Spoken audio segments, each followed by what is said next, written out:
Lumalamig pa po ang panahon sa ilang bahagi ng bansa. Sa Baguio City, bumaba sa 8.1 degrees Celsius ang temperatura kahapon. Bukod naman sa City of Pines, dinarayo na rin ng mga gusto magpalamig ang ilang pasyalan sa Tabaco City, Albay. May news to go si Katrina Son.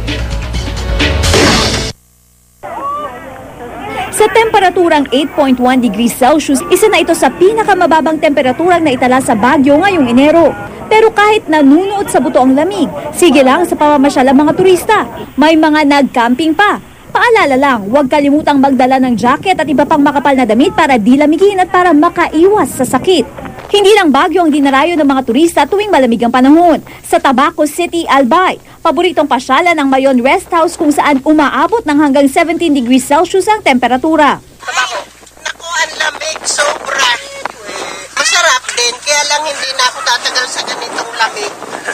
Mas malamig pa sa matataas na lugar sa bundok. Dahil sa pagdami ng turista, lumalaki ang kita ng mga residenteng nagtitinda ng wild plants tulad ng bonsai.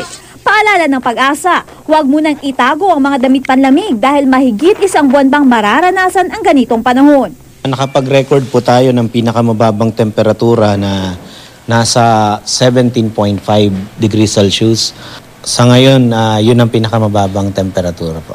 Katrina Son, GMA News.